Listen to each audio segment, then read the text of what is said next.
आपके परिवार में आपका स्वागत है। मैं अब्दुल्ला आपकी क्या मदद कर सकता हूँ? नमस्कार सर। नमस्कार, क्या नाम है आपका? रमन कुमार। रमन कुमार, बताइए कहाँ से बात कर रहे हैं? बक्सर डिस्ट्रिक्ट बिहार से बात कर रहे हैं सर। बक्सर बिहार से बात कर रहे हैं, क्या जानना है आपको? सर जैसे हमने बहुत सारे लोगों का क्लेम किया हुआ था मतलब ऑनलाइन पोर्टल से कि मेरे पापा एजेंट है ठीक है सहारा के। जी। तो सर उन लोगों के लिए सभी लोगों का जो डिफिशियंसी है, बहुत सारे लोगों को बहुत सारी डिफिशियंसी आई हुई है। जैसे कि किसी को बताया जाए जमाकर्ता द्वारा प्रदान किया गया विवरण, सोसाइटी डेटाबेस या डेटा सोसाइटी द्वारा प्रदान किया गया विवरण, नाम, सदस्यता संख्या, खाता संख्या से मेल नहीं खाता है। ठीक है। और किसी का आया कि सोसाइटी द्वारा सदस्यता फॉर्म अपलोड नहीं किया गया है। किसी किसी के सर आईटीआर, मेरे पापा खुद एजेंट है, उनका आईटीआर मांगा जा रहा है। इसके बाद किसी का है कि हाँ, दावेदार जमाकर्ता का विवरण सहारा सोसाइटी डेटाबेस में ही नहीं है या सोसाइटी का सदस्य ही नहीं है। जी। हाँ सर। देखिए, पहली चीज तो एक चीज क्लियर कर दूं आपको, जो जिन कस्टमर्स का अगर आ रहा है कि सोसाइटी द्वारा डेटा अपलोड नहीं किया गया, तो उस केस में आपको कुछ नहीं करना होता है, उनको वैसे ही छोड़ देना है। वो सोसाइटी द्वारा जब डेटा अपलोड कर दिया जाएगा तो वेरीफाई होने के बाद आपको अपडेट का मैसेज आ जाएगा। ठीक है। तो सर हमने ये 23/7/2023 में ही किए थे। आज 8 महीना हो गया, लेकिन अभी तक सर इनका ना पैसा आया सोसाइटी में। भी इतना दिन सर हो गया, 8 महीना, अभी तक बेस में अब फॉर्म अपलोड नहीं हुआ सर। अब कितने दिन में हो गया सर? 8 महीना सर हो गया इनका। 23/7/2023 का ही किया हुआ है डाटा सर इनका अप्लाई।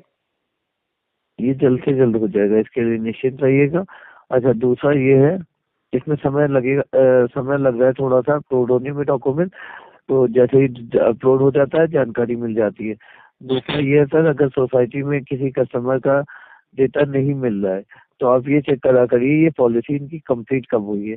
जो भी पॉलिसी 31 मार्च 2023 से पहले मैच्योर हुई है सर उन्हीं इनका कस्टमर को इनका कंप्लीट हो गया है 15/11/2022 में ही सर। तो इनके उसमें क्या दिखा रहा है?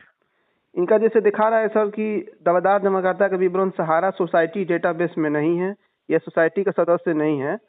और सर ये स्कीम कौन सी है ये बताइए। एक मिनट रुकिए, पहले स्कीम बताइए कौन सी है। ये सर 2 आदमी का, एक सहारा क्रेडिट कोऑपरेटिव का है, एक जमाकर्ता का, एक का सर है स्टार मल्टीपल कोऑपरेटिव सोसाइटी। ये कंप्लीट कब हुई है सर मल्टीपर्पज वाली स्कीम? ये सर एक का 2022 में ही पूरा हो गया है, एक का सर जनवरी 2023 में पूरा हुआ है। इसमें अमाउंट कितना है? अमाउंट सर एक आदमी का 8,000 है, एक आदमी के सर अमाउंट नहीं मालूम है, लेकिन उनका सर अमाउंट मतलब 20,000 के नीचे का है सर। रीअप्लाई के हम ऑप्शन में गए थे इनका खोलने जाने के बाद, तो वहाँ पर कॉलम का निशान सर दिखाई दे रहा है रीअप्लाई में, लेकिन वहाँ पर जैसे ही रीअप्लाई करने सोच रहे हैं तो उसमें रेड कलर का लिखा हुआ आ रहा है कि स्कैन की गई छवियाँ सोसाइटी के पास उपलब्ध नहीं है, उसमें उसमें दिखा रहा है सर इसी का। और वहाँ पर दिखा है कि please inter valid membership number.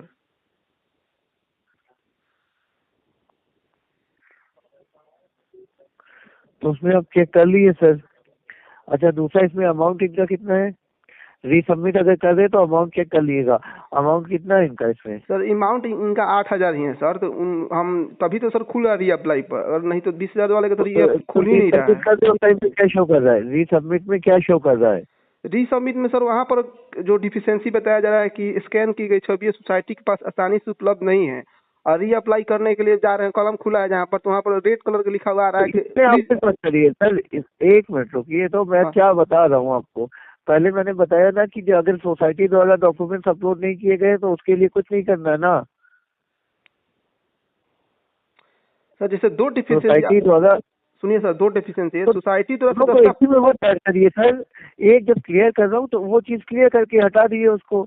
दूसरा पूछिए जो नहीं क्लियर हो रहा आपको। सर दूसरा ही हम पूछे सर। देखिए आपने सर बताया ना सोसाइटी द्वारा सदस्यता फॉर्म अपलोड नहीं किया गया, उनका बोले कि हाँ, खुद अपलोड हो जाएगा। हाँ, उनको हटा दिए, वो अपलोड हो जाएगा तब आपको पता चल जाएगा। दूसरा जो डिफिशियंसी है कि जमाकर्ता द्वारा दिया गया विवरण सोसाइटी डेटाबेस में नहीं है या सोसाइटी के सदस्य नहीं है, उनका सर जब हम रीसबमिशन में स्कीम है, ये कौन सी स्कीम है पहले ये बताइए। ये सर 2 स्कीम का जमाकर्ता है इसमें, एक तो है सहारा क्रेडिट कोऑपरेटिव, एक है स्टार मल्टीपल कोऑपरेटिव सोसाइटी। दोनों में सेम में यही मैसेज आ रहा है? हाँ दोनों ये तो जो हम बता रहे हैं ना, इनका दोनों का यही मैसेज है। लेकिन जब रीसबमिशन पे सर हम जा रहे हैं बताइए एक मिनट रुक तो जाइए हाँ, सर, बोलिए। एक एक चीज बताते रहिए। ये पॉलिसी मैच्योर कब हुई है? इनका एक आदमी का सर 2022 में हो गया है, एक आदमी का जनवरी 2023 में हुआ है। ठीक है, अब रुकिएगा। इनका अमाउंट कितना है दोनों में? एक का सर बता सकते हैं, जो स्टार सहारा क्रेडिट कोऑपरेटिव, उनका 8,000 का है सर। और दूसरे वाले? और दूसरे वाले को सर अब डाटा लेना पड़ेगा, उनका कितना है, वो सिर्फ हमको बोले, हमने सर उनका डेटा रीअप्लाई किया लिए, है। सुनिए, हाँ उनका डेटा ले लिएगा, चेक कर लिएगा। फर्स्ट फेज में 10,000 तक अमाउंट रिलीज हो रहा है, तो इनका जो भी अमाउंट है, इनका अमाउंट टोटल 8,000 ही है ना, उससे हाँ, ज्यादा तो नहीं है? नहीं सर 8,000, बस एक ही क्लेम ही है उनका बस। चेक कर लीजिएगा सर, वरना सबमिट नहीं होगा, फिर से रिजेक्ट कर दिया जाएगा, फिर प्रॉब्लम हो जाएगी आपको बाद में। ना सुनकर उनका 8,000, लेकिन सर जब हम रीसबमिट करने जा रहे हैं तो उसमें लिखा है please inter valid membership number, sir उनका रीसबमिशन भी नहीं हो रहा है। तो आप एक काम करिए, पोर्टल पे एक कंप्लेंट कर दिए। ये मैं मेल आईडी दे रहा हूँ, ये किस में दिखा रहा है? क्रेडिट कोऑपरेटिव सोसाइटी में? हाँ सर, सहारा क्रेडिट कोऑपरेटिव सोसाइटी में सर। नोट करिए मेल आईडी, हाँ बोलिए सर। लिखिए contact, CONTACT, contact contact US US dot dot SCC SL SL @ sahara.in। sahara.in। Sir ये मतलब हो गया सिर्फ सहारा क्रेडिट कोऑपरेटिव का। ठीक है, क्रेडिट कोऑपरेटिव सोसाइटी में ये मेल करिए कि जब आप अप्लाई कर रहे हैं तो मेंबरशिप नंबर जो इनवैलिड आपको बता रहा है वो ऐसा क्यों बता रहा है। आप उस चीज को चेक करके वहाँ पे सही करके दोबारा सबमिट करिएगा। अच्छा सर ठीक है। सर जो ITR मांगा जा रहा है, हाँ तो सर जैसे कि एक एजेंट है, मतलब जमाकर्ता हैं, वो बता रहे हैं कि हमने 2011 में पैसा जमा किया था, उनका ठीक है, उनका 2017 में पैसा पूछ कर हो गया 7 लाख, 3 लाख रुपए रखे थे उनका, मतलब 17 में जब पैसा पूजा उनका, तो उन्होंने क्या किया कि 7 लाख मिला उनका, री इन्वेस्ट कर दिए सहारा में ही, हमारा इंडिया कोऑपरेटिव सोसाइटी में सर। ठीक है। तो उनका 7 लाख रुपए हो गया। अब ITR मांगा जाए तो वो तो बोल रहे हैं कि भाई मेरा तो सहारा का ही पैसा, हमने सहारा में एडजस्ट कर सुनिए, दिया, एक इसमें मिनट, ITR ये हम कहाँ से थे? एक मिनट रुक तो जाइए सर। 7 लाख रुपए अमाउंट है तो अप्लाई ही नहीं होगा अभी। तो सर उसमें जो डिफिशियंसी सर आया है उनका, अभी अप्लाई नहीं हो रहा है सर, तो मालूम मैं है भी सर। तो कुछ बता रहा हूँ सर, रिसबमिट करने का प्रोसेस भी तो बता रहा हूँ साथ में। 7 लाख अमाउंट है, ITR को भी हटा दीजिए, ITR की जरूरत होगी तो अपलोड करिएगा, लेकिन ये करना ही नहीं है। 7 लाख जिसका अमाउंट है उसको वेट करना है, अभी इतना अमाउंट नहीं रिलीज किया जाएगा। हाँ सर, तो मालूम है हमको भी कि 20,000 के नीचे हो रहा है, लेकिन सर उनका डिफिशियंसी में मांगा गया है कि ITR अपलोड करने के लिए। अरे सर जब डिफिशियंसी मांगा गया, बाद में रिजेक्ट हो जाएगा सर, ये भी तो ध्यान में रखा करिए। वहाँ पे डिफिशियंसी का वर्ड लिख के आ गया, उसका ये मतलब थोड़ी कि सब कुछ अप्लाई कर देंगे आप। अच्छा, मतलब सर ITR मतलब केस हट भी सकता है जो आगे। प्रोसेस लिखा हुआ है ना वो भी चेक किया जाता है सर। ऐसा नहीं है कि कोई मैसेज रिसीव हो गया तो उसमें आपको सब कुछ मिल ही जाएगा, उसमें भी करेक्शन करने का प्रोसेस होता है सर। नहीं तो सर आप आखिर एक बार गलत करेंगे, 2 बार गलत करेंगे, थर्ड टाइम आपको ऑप्शन नहीं दिया जाएगा, फिर ये भी ध्यान रखिएगा। फिर उसके बाद कहीं से कोई कंप्लेन का रजिस्टर ही नहीं कर पाएंगे। नहीं सर, हम अभी रीअप्लाई नहीं कर रहे हैं, लेकिन वो जमाकर्ता पूछ रहे थे कि हाँ हम अब ITR लाए कहाँ से, जब रीअप्लाई आखिर तो आज से कल तो सर होगा, कुछ दिन, 1 महीना बाद होगा, 2 महीना बाद आखिर होगा सर, ITR देना तो पड़ेगा आखिरकार, जब मांगा गया है तो। वो ITR वो फाइल करते हैं। नहीं सर, ITR वो फाइल नहीं करते, इसलिए नहीं, हम तो बोले भी 2011 में पैसा रखे थे, उनका 2016 में पैसा पूजा वो पैसा जब पूछ के खुद सहारा के ही पैसा 3 लाख का 7 लाख हुआ उनका, उसने री इन्वेस्ट सहारा ने करवा दिया, पैसा उस टाइम मिल नहीं रहा था, 17 में पैसा री इन्वेस्ट हो गया, अब वो जाकर सर ITR में आ गया। तो सर ये तो सहारा को बताना चाहिए कि मेरा ही पैसा है, पूछ करके 2 बार में पैसा हुआ है ITR, अब ITR कहाँ से ले? ठीक है, हम ये बात बता रहे हैं। देखिए अभी तो 7 लाख के ऊपर वाला पेमेंट के लिए अप्लाई नहीं करना है, हाँ वो तो और मालूम। ITR से रिलेटेड जो भी इशू आपको आ रहा है उसके लिए थोड़ा सा वेट कर लिए, ठीक है। हाँ सर। और ये पोर्टल पे जाइएगा, वहाँ पे FAQ लिखे हुए हैं, ठीक है, हाँ वो सारे पढ़ लिएगा, और उसको पढ़ने के बाद वहाँ पे आपको ऑप्शन मिल जाएगा कि कैसे इसको आगे अप्लाई करना होगा। ITR की आवश्यकता होगी अगर तब अप्लाई करिएगा, वरना फिर उस केस में एक बार कॉल करके कंफर्म कर लीजिएगा जब ये प्रोसेस स्टार्ट हो तब। अच्छा ठीक है। ठीक है। अच्छा सर, जो आपने ये सर जो मेल दिए हैं आप सहारा क्रेडिट कोऑपरेटिव का, हाँ तो सर एक चीज और कर दीजिए सर, हमारा इंडिया का भी और सहारियन का भी दे सकते हैं क्या? क्योंकि और भी लोग, बहुत सारे लोग का ऐसा लिखा रहा है, लेकिन इनका एक जिससे हो गया, तो आप तीनों सोसाइटी, चारों सोसाइटी को बता सकते हैं ईमेल आईडी? चारों सोसाइटी के लिए क्यों करेंगे सर?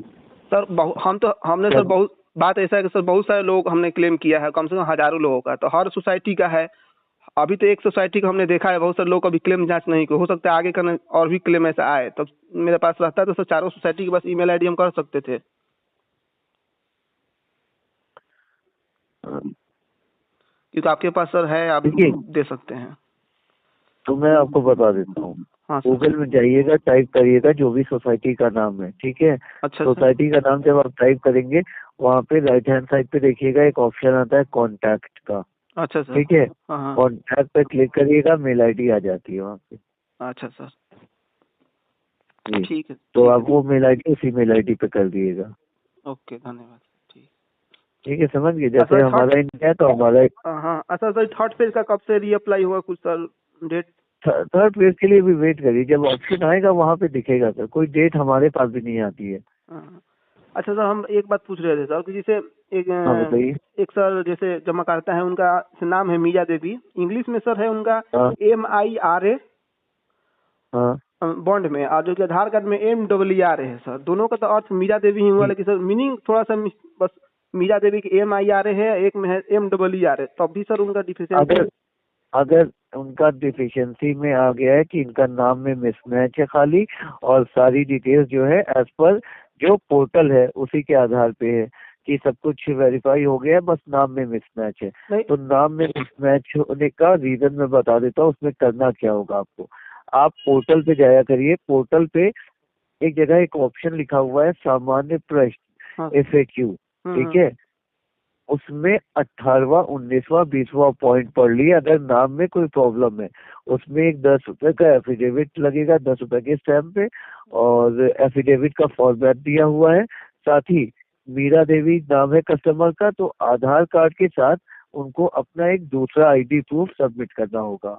जब अच्छा। अप्लाई करेंगी तो वो दूसरा एक ID प्रूफ अपलोड कर देगा, अच्छा चाहे सर। वो पासपोर्ट हो, पैन कार्ड हो, तो सर या एक बात बताइए, जो सर जो मीरा देवी का हम जो सर नाम दूसरा आप बोल रहे हैं आईडी देने के लिए, वो सर हाँ, आईडी आधार कार्ड वाले नाम से होगा कि सहारा के बॉन्ड के नाम से होगा सर?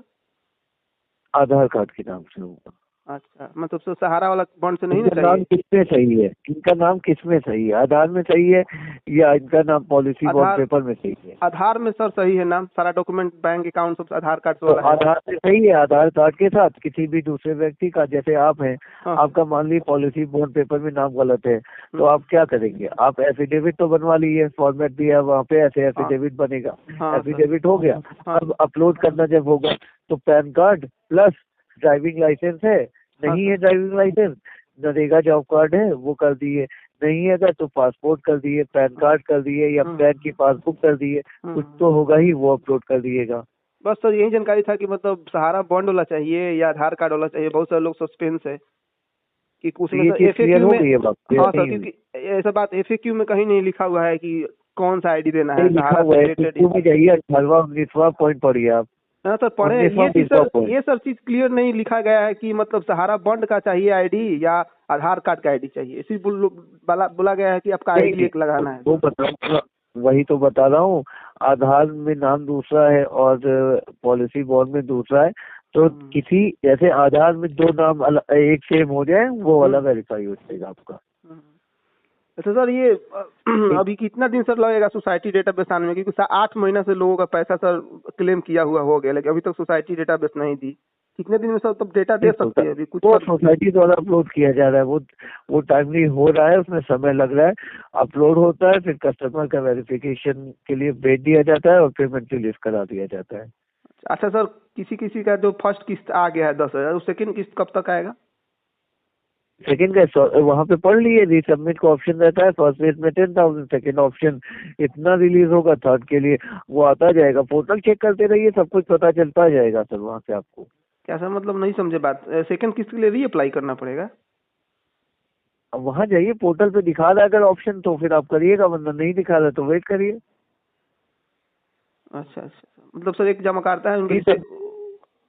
हाँ एक जमाकर्ता है सर कि उनका जैसे 19 क्लेम था, तो 2 क्लेम का संसाधित हो चुका था, उनका 10,000 रुपया है मात्र, और सब क्लेम उनका डिफिशियंसी दिखा करके पैसा आया नहीं। फर्स्ट की तो वो बोले, मतलब उन्होंने बोला कि शायद जब सेकंड किस्त आने लगेगा तो आपका सुधार ऑटोमेटिक हो जाए। वो सब आ जाएगा आपके पास। अपडेट आप पोर्टल चेक करा कर देते रहे करिए, वहाँ पे पता चल जाएगा। ओके सर, अब धन्यवाद। फर्स्ट फेज में 10,000 आ गया तो बाकी वेट करें, जब नेक्स्ट स्टार्ट होगा तब बता दिया जाएगा। ओके ओके सर, ठीक है। ठीक है सर, ओके सर, कॉल करने के लिए धन्यवाद सर। अपना धन्यवाद।